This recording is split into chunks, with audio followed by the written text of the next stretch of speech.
The original Resident Evil was already considered a classic in the late 90s and early 2000s, and the series was moving forward with the successful sequels, but Capcom had a new idea with the new deal they had with Nintendo at the time. Since they were going to be releasing Resident Evil 4 on the GameCube, which was planned at the time I might add, they decided to remake the original Resident Evil and bring it into a new light and wanted to introduce it to a new group of fans.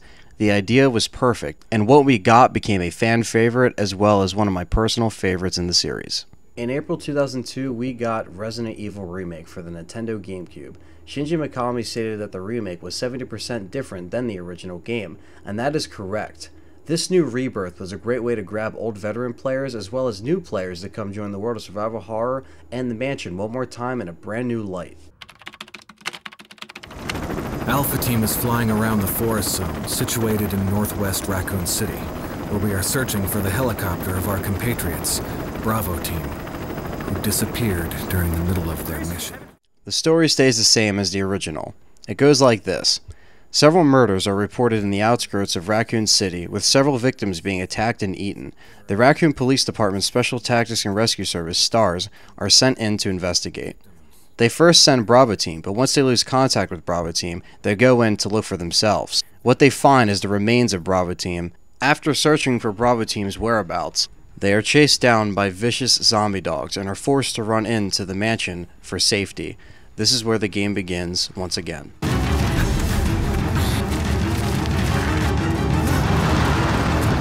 Hey! Brad! Where the hell's he going?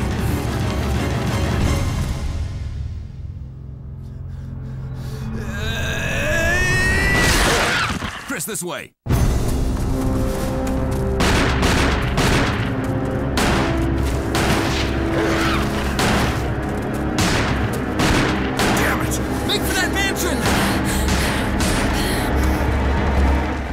You could still pick between Jill Valentine and Chris Redfield, just like before. Each scenario is different in its own way, just like in the original, but both end up telling the overall story that everybody remembers. The gameplay is very much like the original, with fixed camera angles and tank controls, which fits everything perfectly. The graphics are fucking gorgeous, and even when looking at them today, I could still say they are gorgeous. I don't care what anyone says, this game looks amazing. The new mansion design looks awesome. It's pretty much like the original, but just updated, and they really took advantage of the hardware that the GameCube provided. The mansion is darker and as creepy as always. The environments, just like the original, are very effective and pull you into the horror. The remake adds more into the mansion, with more rooms and areas to be explored and new puzzles to solve. People who mastered the original are stepping into a completely different territory here, and that's why I think it is such an amazing addition to the series, because it offers the same as the original, if not even more, to every fan out there. They added things that the original PlayStation couldn't even do, including the cemetery, which was originally shown in promos of the original, but was cut out for whatever reason, probably due to the PlayStation hardware. Going through the weapons real quick, the weapons are all here. Handguns, shotguns, assault shotguns, and even grenade launchers. Just like the original, the weapon collection isn't very big considering the setting, but it doesn't need to be big, because everything fits in here perfectly, just like before. Capcom did not forget to bring in new game mechanics as well. The quick turn and auto-aim features are here just like in Resident Evil 3 and Code Veronica. This makes the gameplay easier, unlike in the first game when you didn't have such an advantage. The game also gives you defense weapons to defend yourselves when enemies attack you. They have daggers, battery packs, and flash grenades. These come in handy, and it's a very nice touch that they threw in. The gameplay is smoother than it has ever been before.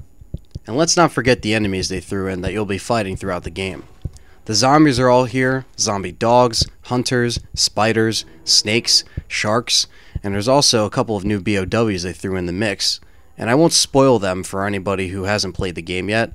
The game also introduces Crimson Heads, which are scary as hell. Crimson Heads are zombies that come back to life after you have killed them, and they come back stronger and faster than before. Just make sure to destroy their heads or burn the bodies after killing a zombie the first time around, because the second time they rise, it won't be pretty. Talk about horror. These things still get me to this very fucking day. Oh, no. Whoa. Jesus Christ, no. How did he awaken? No, the Crimson Zombies or what? What is going on? I'm confused. Run. I guess they awaken. Shit! No! Jill! No! No! What are you doing? Get the fuck in there! Shit! Of course, it wouldn't be a Resident Evil game without safe rooms.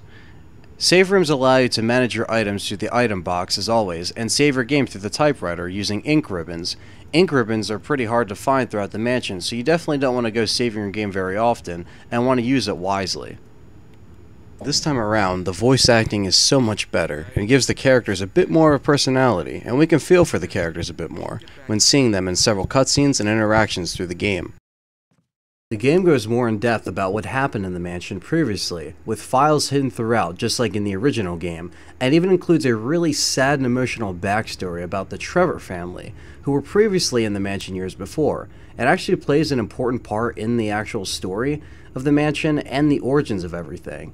I don't want to give it away for people who haven't played it, but let's just say that it makes the story go even deeper. The game shows off every little thing it can do in a new light, and Capcom did not forget to give it everything they got here. The game is still scary as hell, and has everything a survival horror game should have.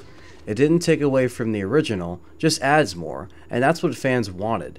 They took the time to add the new story elements with the new technology, and could explain it in a better way than before. Everyone who is getting into the series should still go back and play the original and the remake. I think they both have their own charm and are both equally amazing on their own. The remake has become a fan favorite, and I can't blame the fans. It's one of my personal favorites, and you wonder why people want a Resident Evil 2 remake. This was pulled off so goddamn well and gained a lot of attention by the fans, so why not?